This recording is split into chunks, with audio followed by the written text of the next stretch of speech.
In our discussion today, we are going to expound in details as we try to make sense of events around funding of education in our country. And remember, each and every student will always want the best in the field of education. But also remember, in this sector of education, we have been bombarded with countless heartbreaking stories from family members and students who are not able to cater for their needs when it comes to education. Article 43 says every person has a right to education. And down the line of the Constitution, Article 53 pledges that every child has a right to education. Do you think that's the case? What's the future of education sector? Maybe if I go through the budget of education, which will be taken by Jared Kwe to elucidate it in details so that we can know how this strike is coming about, yet money is being allocated. Jared Kwe. Thank you, my good sister Lian. My good name is Jared Kwe, and I'll be taking to the Ministry of Education budget allocation, which is 2024-2025. Now, the Ministry of Education in Kenya was allocated. The Ministry of Education in Kenya was allocated 656.6 billion in the 2024-2025 financial year, which is technically 27.6% of the total fiscal estimates. This is totally an increase from the previous year.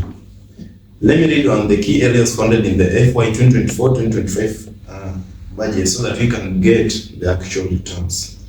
Now, going to Teacher Service Commission, there was a conversion of 26,000 teachers interns into permanent and pensionable term, and a recruitment of 20,000 intern teachers at a cost of 13 billion.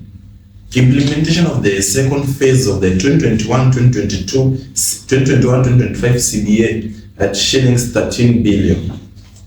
Now, moving to the key areas funded in the FY 2024-2025 under higher education and research.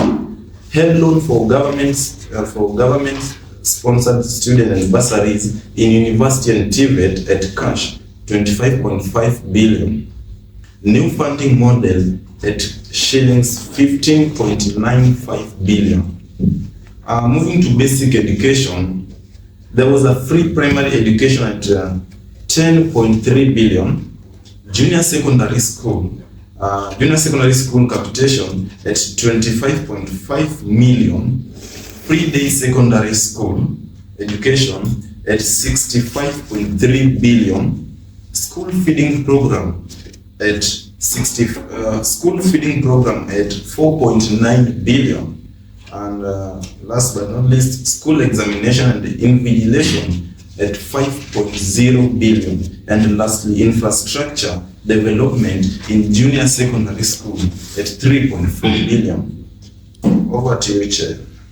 Oh, actually, it is ironical when you read in basic education, you say free primary education at 10.3 billion. Right. Yet at some rural areas or in some rural areas, some pupils or students are being sent back at home for school fees, and yet I'm seeing a huge amount here, 10.3 billion. It's kind of ironical. Now, moving forward, in case someone wants to add on something, Brian? All right, if you look on the figures about the primary education, which is 10.3 billion, if I'm right, it's true that that money has been allocated for the primary education program.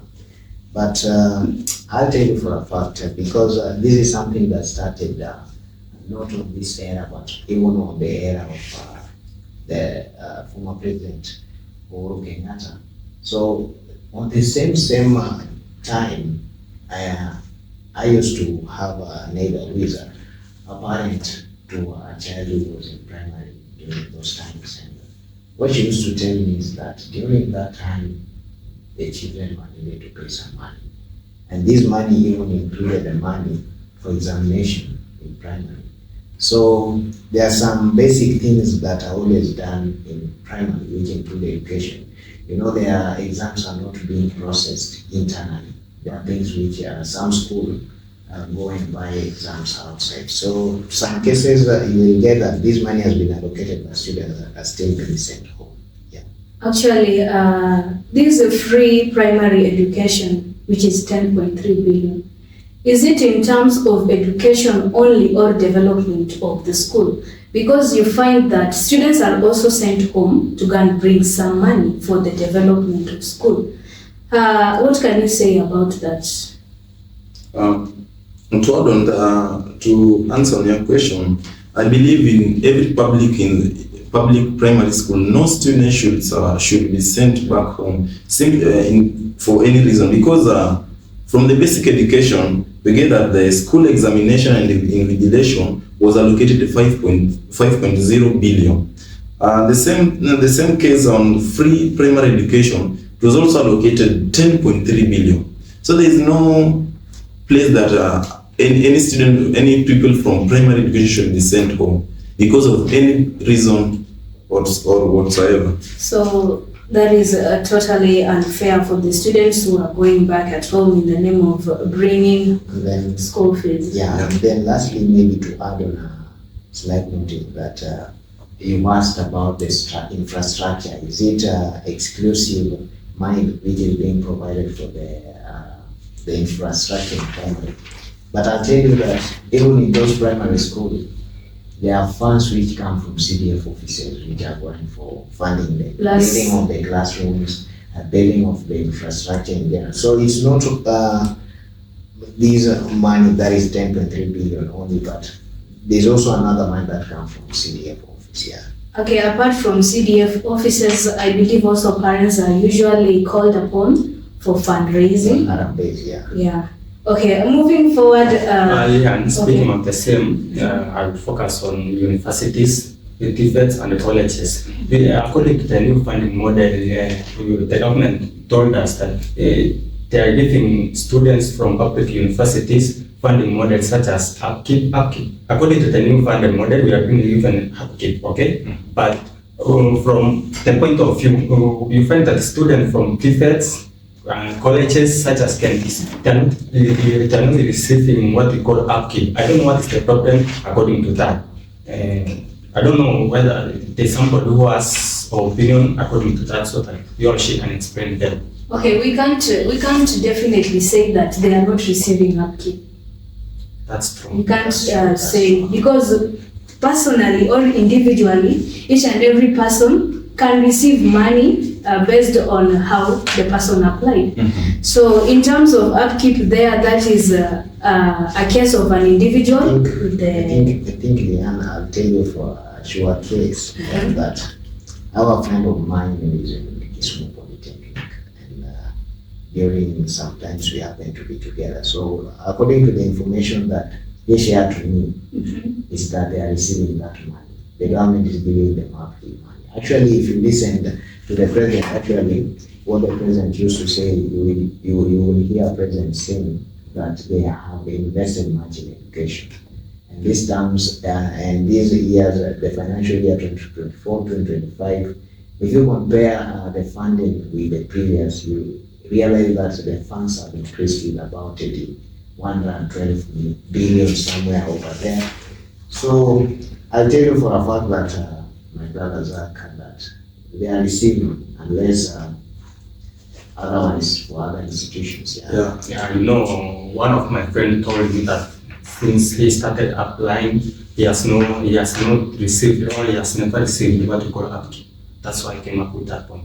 Yeah, even from the higher education research funding, from the point number one, help loan for government student and bursaries in universities and TVET were also issued at 25.5 billion. Okay, to summarize on that, I will just say that the major problem in terms of allocation of upkeep is the delay.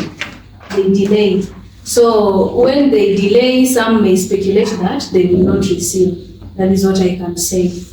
And moving forward, let's take a look at CBC, that is a competency-based curriculum. An education system in Kenya that was introduced in 2017 to replace 844 curriculum. And I would like that you all agree with me that CBC emphasizes majorly on strong communication skills, which is an aspect of life. But let us not lose the sight that anything that is being established in education must have pros and cons. And I'll give Zechariah that opportunity to take us through the competency-based curriculum. Thanks, Jan. What I can say according to the competence-based curriculum is that the government has invested along. As we can see, there was a recommendation to adopt the new the new system structure, which is 2-6 grade structure, which consists of two years in pre-primary, then 6 years in grade 1 to grade 6, which is being divided as lower primary and upper primary. Lower primary is from year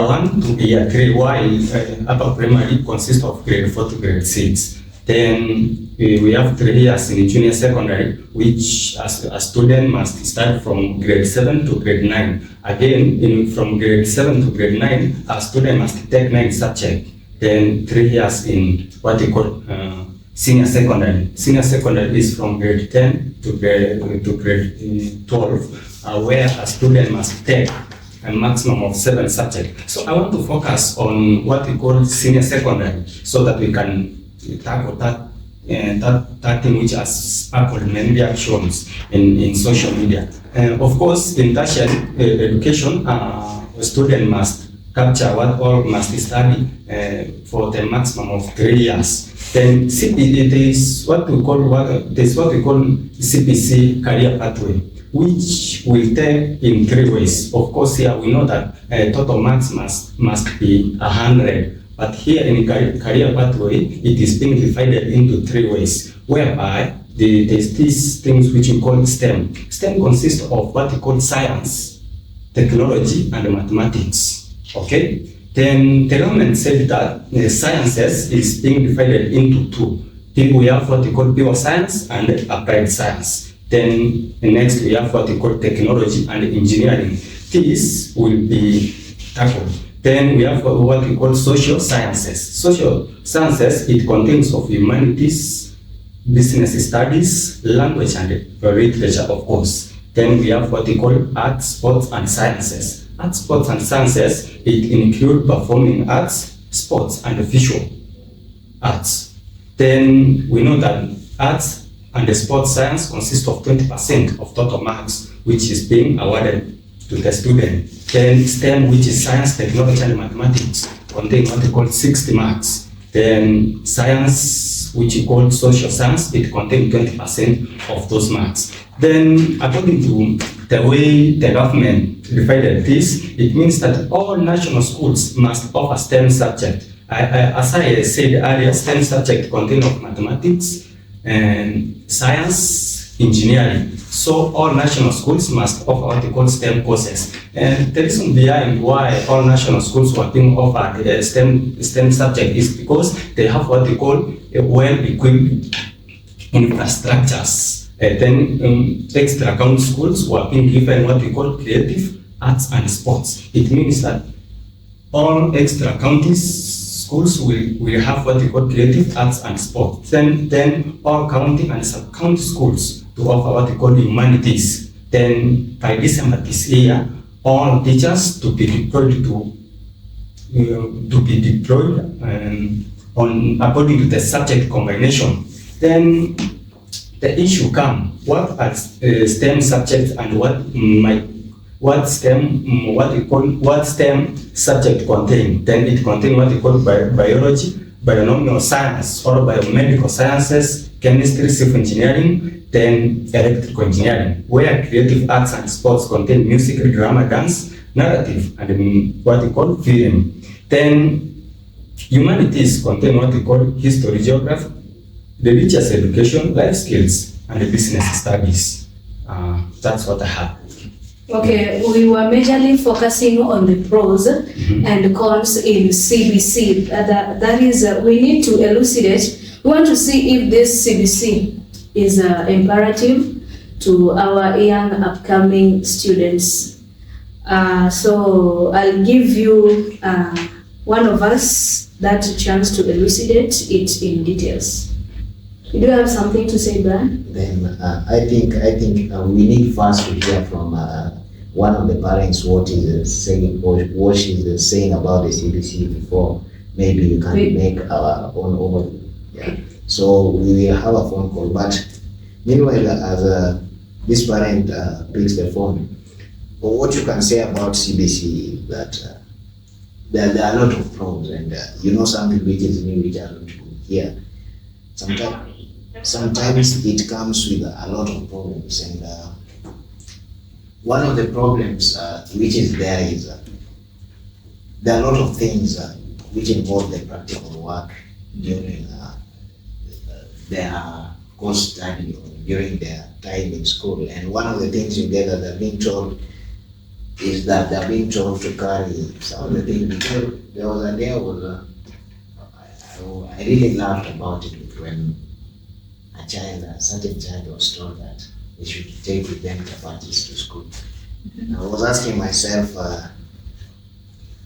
if there is a parent who doesn't afford these things they're being told, how should they do, or what can they do? So you find that some of these things are only meant for the rich, but the poor, there's someone who can't even afford sukuma wiki at home. But CBC comes with a lot of things, and there are so many challenges. Yeah. Actually, CBC majorly favors those students who are in urban centers. Because if you look at rural areas, it is not that favorable, because we need laboratories, which are very few.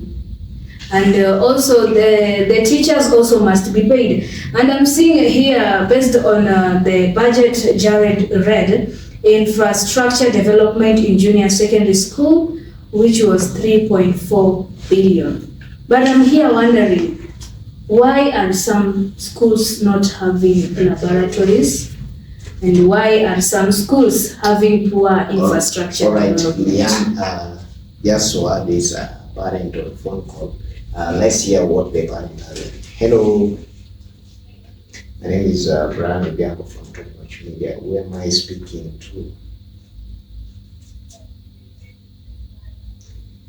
All right, Beth Marion, I'm made to understand that you have a child who is taking competence-based curriculum. How is the process, or how is that curriculum to you so far?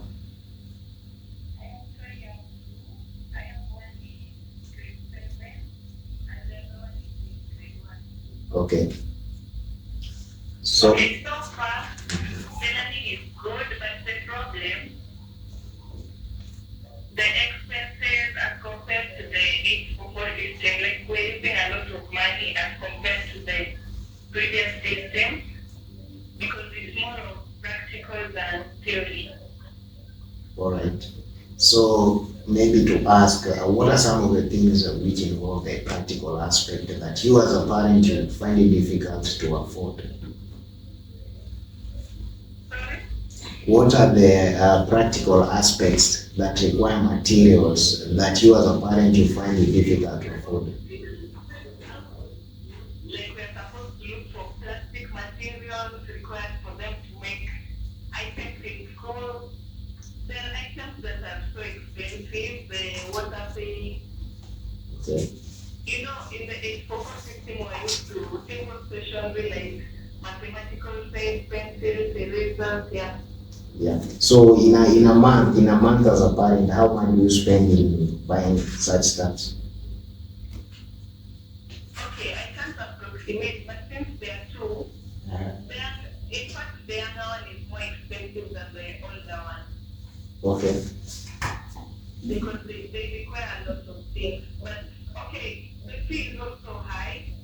I can't approximate. So how much a lot of money. how much do you pay for fee for one student? For the one at grade 1, we pay 13,000 per term. Uh-huh. And it's not so much private school, it's sponsored school. Okay, is it a public school? The one in the public school we pay 12,000. The one in grade 7 is in a public school. So this money you pay per term or per month? But Per term. So in a term you pay 25,000 fee as a parent. yes, for both children. Alright, so maybe to ask, what are some of the challenges that you think you are incurring other than paying 25,000 shillings?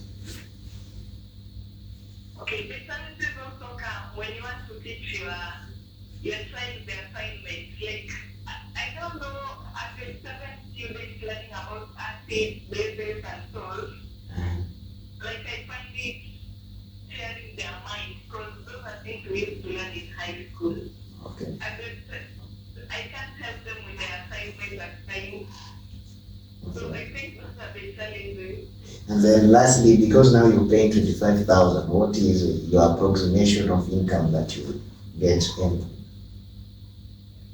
Okay, I'm not employed, I'm just a casual worker. Mm-hmm. So I don't get a fixed salary at the end of the month. So you just have to struggle. It's a struggle actually. All right. Thank you very much for your time. Unless someone has any other question. No, we are good. Thank you very much for your time, and we appreciate. Okay, thank you so much. Welcome. All right. So that is just a phone call that a parent is saying that she's having two children, one in grade 7, another one in grade 1. So the total amount this parent is paying is 25,000 shillings. What do you think about this? Okay, according to me, I'm not a CBC person. I'm a 844 person. So I think that fee is quite high. Yeah, because during our times, we were not carrying things like, I don't know, watercolor. You are carrying flour in the name of baking. Sometimes you don't carry chapati. Chapatis, I'm wondering why chapatis. And these chapatis, I don't know, they just go there and they come back saying that they did practical, but there is nothing showing that they did that practical aspect. And in terms of assignment, I think that parent is right. They are doing I had something like bases and acid, which were tackled in high school. So I think this CBC is kind of overwhelming to this younger upcoming generation. That is what I can say. But in terms of school fees, parents are suffering. Because right now our economy of Kenya is not quite pleasant. Each and every person is a hustler. And for you to be a hustler, it doesn't mean you will get a salary at the end of the day. You might get, you might not get. But at the end of the day also, you must educate your child. So CBC in general is expensive. You know, I was listening carefully to the parent and I was wondering, assuming that this parent did not go to school and at the end of the day, she's expected to help his or her child do the assignment. Assuming the child has come home with the chemistry work, the acid, the bases, and remember this parent did not go to school. How? Leave alone that. There are also some students or pupils who are suffering. There are some students who are orphans. They are being taken care of by their grand or great grandmothers. Do you want to tell me that a grandma will sit down in the name of making a car? And by the way, the assignments are not done by the students. The parents are the ones struggling to do the assignments. Because you find out that the assignment is overwhelming to the student. Even though they are saying that this thing is not based on learning as what we did in our 844 system. It's quite different. But when you look at it, it's overwhelming. Yes, it has some advantages, but the cons are many. That is what I can say. That is true. And maybe to add on this 25,000, you see based on what you said is that the curriculum is based on 336. So how long do they stay in primary school? Maybe exactly to answer that. You are the interns. Pardon? how long does they stay in primary school? Kids. Kids from primary. Yeah, as I said earlier, the system is 2-6-3-3. It means that people must spend 2 years in pre-primary, which is PP1 and PP2. Then 6 years in lower primary, then upper primary. In lower primary start from grade 1, grade 2, and grade 3. Then upper primary start from grade 4, grade 5, and grade 6. Then we are done with primary. All right. So if you take 2-6 is in primary level, those are 8 years. Yeah. So if you take this 25,000 years, 25,000 shillings, and then you multiply by 8. And which is parent to pardon my intrusion, are they paying that 25,000 per term? They are paying it per term. So per She said term, per term. if it is per term, 25,000. So in 3 terms, this parent is paying 75,000. So this 75,000 for 8 years here in primary is around 600,000. And remember, your student has not yet joined high school, which is also another expense. So in the primary level alone, the child is almost paying 0.6 million. The parent is paying 0.6 million in 8 years' time. You know, the government wanted to do away with this curriculum, but they found that they have invested a lot on it. What I would like to say, although this curriculum is not only expensive, but it is strange to even teachers. In fact, I have one friend of mine who is a teacher. There's a time he told me that he doesn't know what he always does, because there's a subject by the name Science and Technology. It deals with the internet, and that guy is not well conversant with the internet, so it becomes something awkward or strange to some teachers. And maybe to expound on the cost, Brian. Okay. Remember, before this CBC was introduced, teachers had gone for training, right? Yeah. And immediately this CBC was introduced, the teachers had to go back for another training, meaning it is costful also in terms of training. You invested last time to train in order to teach 844, but all of a sudden the CBC comes in, forcing you to go and train, for you to be well conversant so that you can get an employment. So this CBC, let us pray. Okay, moving forward, in case someone has something to add on. Yeah, I might have a few points to add on. Someone might want to know the difference between the traditional education, that the 844 system, versus the new one, the CBC. And I have quite a few here with me. For example, the traditional system, the 844, learning could take place in traditional classrooms, that is. Whereas the CBC, the educators work collaboratively with the communities as they go do their assignment. They work hand in hand with the communities. That's the first point. The second point is that in traditional system, the grading depends on the weight at the final exam, the KCSE or the KCPE. That's what determines the grading. Whereas the CBC, grading reflects on the degree of mastery of the content you are being taught. Yeah, and then the last part, in traditional education, assessment are set at times to evaluate and classify students. One opportunity to take the summative assessment at the end of the year. Whereas the CBC, learning take place as a comprehensively assessment system is an essential part of the learning system. Formative assessment guide daily instruction. Students partner with their teachers to decide when and how to show what they have learned, and they have multiple chances to demonstrate mastery. So we have looked at the budget, CBC. Now let us see the crisis that is facing education right now, strike.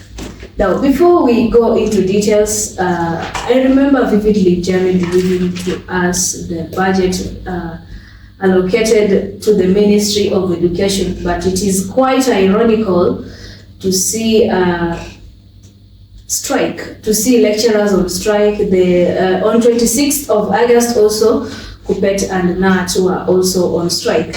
Now, we have the following bodies in education sector, that is KUPPET, Kenya Union of Post-Primary Education, we have NAT, Kenya National Union of Teachers, we have UASU, Universities Academic Staff Union, we also have KUSNET. Now, KUPPET focuses on the needs of the teachers in secondary school and other post-primary institutions, while NAT primarily represents teachers in primary schools, advocating for their rights and influencing education policy. Now, remember very well on 26th of August, KUPPET National Council approved teachers' strike, and during that time they had affirmed to proceed with the strike. And in the beginning, the government failed to thwart the pending strike, but we saw the students, all the pupils, going back to school, and we don't know how the NAT and KUPPET agreed with the government. Now let's take a look at what triggered KUPPET and NAT. What triggered KUPPET and NAT to go for a strike? Remember, during that time, 26th of August, the headlines were no CBA, no school, and CBA is basically competency-based assessment. Now, these were some of the issues that both NAT and KUPPET wanted to be rectified by the government, if you allow me to read. We have open negotiation for 2025-2029 CBA, confirm all intern teachers, improve teachers' medical care, introduce postgraduate allowance, review career progression guideline 2018, introduce acting special duty allowance. Okay, those were the things that the NAT and KUPPET wanted to be rectified, but I can't tell whether they were satisfied because pupils resumed school. Till that point, maybe someone to add on something before I proceed. I'm still wondering the fact that teachers went on street to strike so that they can demand for their right. And whereas the Teacher Service Commission on the budget allocation for the Ministry of Education, it's clearly that implementation of the second phase of the 2021-2025 CBA was allocated 13 billion. 2024, thanks for the question. 2024-2025 CBA was allocated 13 billion, and yet they went to strike. Okay, there is anyone else? Brian, you have something to say before I proceed? About CBA, about the strikes now, because there was a video I was watching. If we come to lecturer strikes in university, you realize that there was first phase of the strikes. Which is true. And the government called the lecturers so that they can have a dialogue. And then they agreed that they're coming back to school.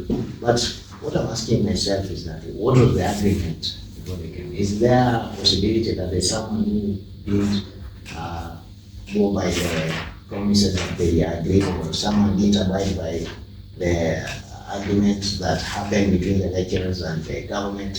And then now comes the second phase. They are being called for the dialogue again. Remember, the first phase they were called for dialogue. The second phase again, now they're being called for dialogue. So there's some consistency in this dialogue thing. So, and they were saying that if they are not given, if their salary increment is not from 7 to 10%, they want to go back. But at the end of the day, the court said that the strikes are protected, or it's a legal process that they're doing. So let's wait at the end of the day and see what happens. Based on what, on the explanation you gave, some question or one question bombarded in my mind, asking myself or asking Kenyans, can you trust your government when it comes to fulfilling promises? Because this is not the first time these lecturers are on street. Yeah, so lecturer strike began on Tuesday last week, midnight. And this happened because the government failed to fulfill the terms of return to work formula, which was agreed upon on September, which was the first strike after the suspension of previous national strike with the union. So I can't say anything about that because we are not surprised, or I'll not, let me speak for myself, I'll not be surprised if in the next year to come, when Kuppet and NAT decides to go for another strike. Because remember this strike for lecturers, it is the second strike.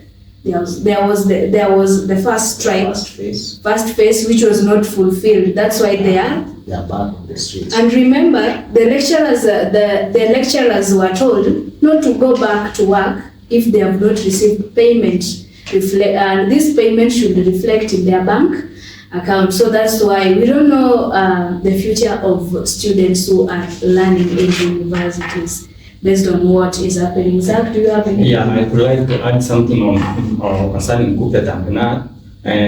As we can see, on May the year 2022, that was the first.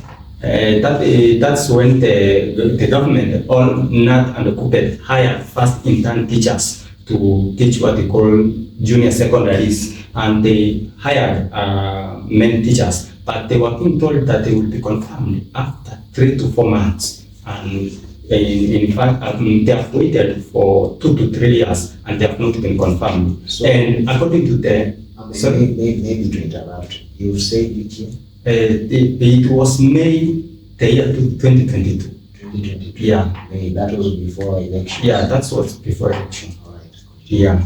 As I was saying, you know that hiring of intern teacher is against the law, because the law says that if a teacher has graduated, then he or she has capability to teach students fully, to understand the topic or to understand anything fully. So court ordered NAT and Kuppet to confirm teachers who have been hired intern. And as I can see, Kuppet and NAT, nobody has received what we call confirmation letter up to date. Yeah, the other day I called a friend of mine. He told me that he has not received. He's one of those people who have been hired as intern in the year 2022. But up to date, although they went back to class or to teach, but nobody has received what they call confirmation. Based on that, we can't generalize that. Nobody. Yeah. Yeah, we are not sure, because maybe that person was speaking on his side. So there are some people who received, so we can't generalize that. And, it will be kind of unfair or confusing. And also, my sister Lian, as from the budget, the Ministry of Education budget, the intern teachers were allocated some money, which was the conversion of 26,000 teachers interns into permanent and pensionable term, and recruitment of 20,000 intern teachers at a cost of 13 billion. Okay. So I wanted to ask something, because something came to my mind. But if you look on the employment side of conversion of the interns, if you mentioned going into pensionable or permanent teachers, at some point I'll tell you for a fact, okay, you say that the law says that the graduated teachers are the ones who are supposed to be employed. I said that they are not supposed to be employed as intern. They are supposed to be employed as permanent and pensionable. Okay. So okay, now I get what you say. So if you check the CPC system, it is a system which is still, and I'll tell you for a fact that some days back there were teachers who were claiming that they've been teaching for a month. The teacher has been paid for 11,000 Kenyan shillings. So in some counties, 11,000 Kenyan shillings give a teacher someone who has sat in class for 4 years. Then after sitting in class for 4 years, there are those bills, or there are days that this person needs to pay. So paying this person 11,000 shillings, I think the money will start creating some questions in the mind. So at that point, I think we can feel for them. But we live, at the end of the day, we feel our feelings doesn't apply to the government. We just leave it as the government will do it, and we will see how the strike goes. Okay, so let us now connect this strike with the higher education fund, and that place will be taken through by Brian. So about the higher education funding, it's all about this is new funding model. So these funding models are all about the banks, and this is where now a lot of problems has come, because when you look at person who is placed in band 1, this person is receiving 70% scholarship, 25% loan, 5% house contribution, which contributes to 100% of the total cost of land. And then someone in band 3 is paying 60% scholarship, 30% loan, then 10% contribution, which also constitute of 100% cost for the whole education program. Then band 3, 50% scholarship, 30% loan, then 20% household. Then band 4, 40% scholarship, 30% loan, and then 30% household. Then finally there is band 5. They only receive 30% scholarship of the total cost of the learning program. Then they receive again 30% loan, then 40% they pay for the household. But most of people have been complaining. That is the reality. Most of students have been That is true. That is the reality. So first thing I'd like to tell you is that there was a time when students or students in university, they wanted to go for the protest. And the government told them, sit down and relax. We're going to put a dialogue about this. But till date, I don't know where the dialogue is still. How has it gone? I'm still waiting, eagerly waiting to know the outcome of that discussion. So, if you look on that, there were also town hall meetings which were conducted. Then all of a sudden, I don't know whether the town hall meetings are still there. Since some Gituku came in JKUAT, ever since some Gituku came to conduct town hall in JKUAT, I've not heard of any town hall apart from that. So some of these things looks like something that is used to pass time. Because if it was something which was in the intention of the government to do, they would have been still doing these things. And what made this thing to be cut off? What came after the town hall meeting that anything confused people? The second thing that confused people is the impeachment. I think sometimes Kenyans are starting to get worried, because today the government said this, after that they don't be consistent with it, they just leave it at a call.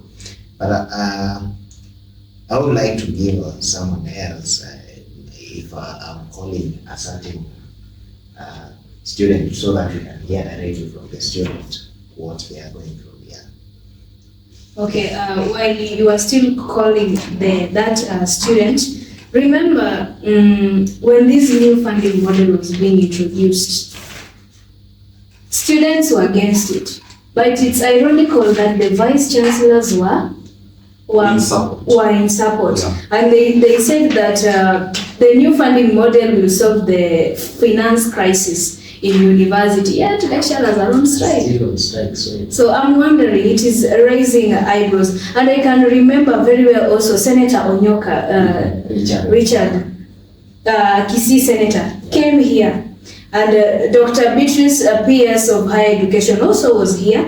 Yeah. And Kingori Ndegwa, head of leading boards, was also here. And you could feel how the students were against that new funding model. Some were saying they were saying that the interest should be reduced from 4% to 2%, meaning they were not well conversant with it. And based on the bands, they are saying that they conducted interviews from the chiefs, which some students during that town hall said they never saw chiefs in their places. And to add on that also, you see, it is like this thing was just rushed upon. Maybe it's like some people sat in office and concluded that it will help the education. And remember, the new funding model was allocated 15.95 billion. Which is... Do you know there are some of the people or students in the universities, and I can ascertain this, who have not received the envelope. Till today. Till date. but it's kind of maybe, let me say, weird. That's the term I can use I tell you, to explain these are that. uncouth. And remember, this is where the education system of Kenya will start falling. The beginning of that downfall. Yeah. So maybe as we wait for this student to pick a phone call. In fact, what I would like to say, when it comes to the implementation of new model, our government always try to do what we call trial and error method to see whether it works or does not work. okay, So, maybe to intrude. Education is a basic factor in Kenya. Why use trial and error method? Why? These are human beings used as tools. You know, education is the step. Let's hear from this student. Hello. My name is Brian Obiambo, calling from Toronto. How are you doing? Yeah, so what's your name? Okay, Laman. So we would like to ask you how much which fee program are you taking and how much is your total cost? Right now, I'm taking a bachelor degree program. In which course? Bachelor degree journalism. Okay. Yeah, total program cost of 230,000. 200 and 230,000 per academic year. 30,000 per academic year. So how much is the scholarship being given by the government? Okay, the government pays around 80,000 80,000, is it per semester or for the whole year? for the whole academic year. For the whole academic year, 80,000. And then how much is the tuition loan? My tuition loan is at 22,000 at the moment. 22,000. Yeah. So, and then how much do you receive for upkeep? Pardon me, please? Upkeep loan, Oh, my upkeep right now ranges at 25,000. 25,000. So, is that what was there initially, or you made some applications based on appeal? Alright, in my first year, All right. I was in the fourth battle. Okay. So I made an appeal. Okay. And I was shifted to the second band this year. Okay. Yeah. So, in this second band is where you're still getting 80,000. It increased. Yeah, I'm still getting 80,000 in the second band. I initially used to get less. I used to get 60,000 for the scholarship the whole year. So, are you satisfied with that amount, or you still? Of course, I'm not satisfied, so I made another appeal. Okay. Yes, I went to the university, found myself in Nairobi House. Okay. And then it's my final appeal. So, if you say that you went to Nairobi office, does it mean that there's no any other way that government gives you that capability of appealing from home or from anywhere else? Okay, for me, I went there personally. Okay. Yeah, so that's the issue because when I was making the appeal online, Okay. it was having some issues, so I had to go personally for them to take my details and my biometrics. Okay. So, about vulnerability, how much does your parent get per month approximation? Okay, right now because I'm a single parent student. Okay. My parent can only raise a maximum of 5,000 Kenyan shillings. How much? 5,000 Kenyan shillings 5,000 Kenyan shillings per month. per month. Okay, per year. Per year. Okay, that's fine. So 5,000 shillings per year, but you needed to pay around 230,000 minus around 100,000. You needed to pay around 100,000 for your education. Yeah, the household fee was 100,000. You're correct about that. All right. So what would you like to tell the government in case they have time to do about that? Okay, first of all, I would like to say this to the government. Okay. The new funding model is an absolute malarkey.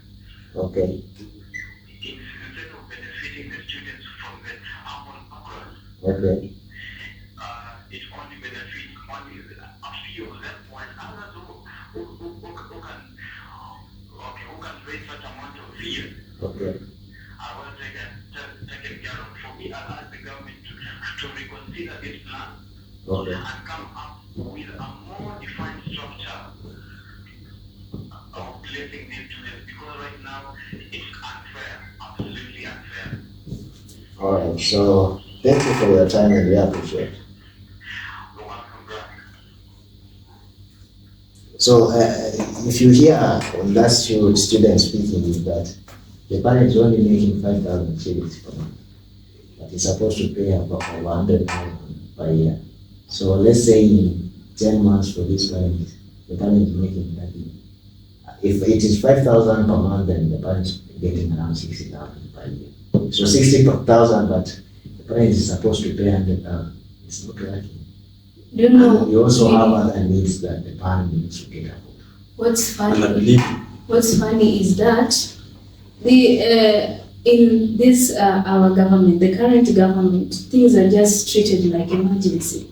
The new funding model, we just woke up and it was there. boom, it was implemented. And it was implemented, and they are saying that they did their research based on that student's terminologies, on what he has said. Indeed, the new funding model is unfair. And you feel the pain of I these feel children the now pain, yeah. speaking. Let's wait and see with our government. All right, so about the last part of this bit, that we have employment of teachers.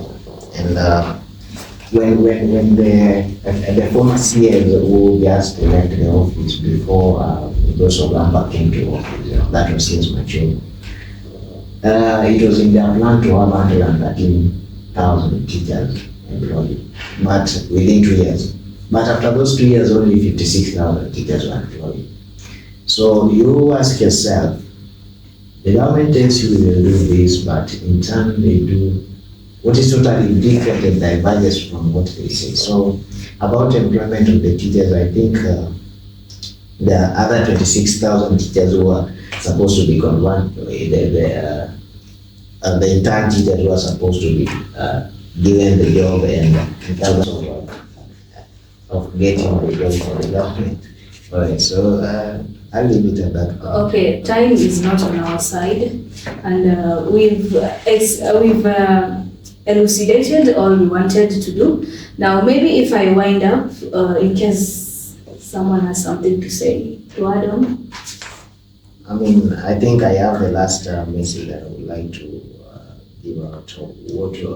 What I've been hearing, the people who have been saying citizens, is that they want a government that agrees or abides with what they promise to the citizens. So that is what the message I have for the government. My last part is just to wish well the candidates of this year as they continue their examination. And it's so sad that on Sunday evening, one of the Form 4 candidates succumbed to death, and 2 others from Mem County are doing the examination while at a hospital because they were blessed with kids. And we wish them well. Zach? Mine is quite strong. I'd like to say that if the government knows what it does, why does everything it implements fail? That's my question. But I'll say everything like we need to think so. Let us treat it as a rhetorical question. My question today, as we wind up in Beyond Bulletin, is: do you trust the government of Kenya in terms of fulfilling its promises? We all know that this is the second time the lecturers are on strike, meaning the government didn't fulfill its promises. And above all, I would pose a question: is there a bright future to our students in education sector based on what is happening?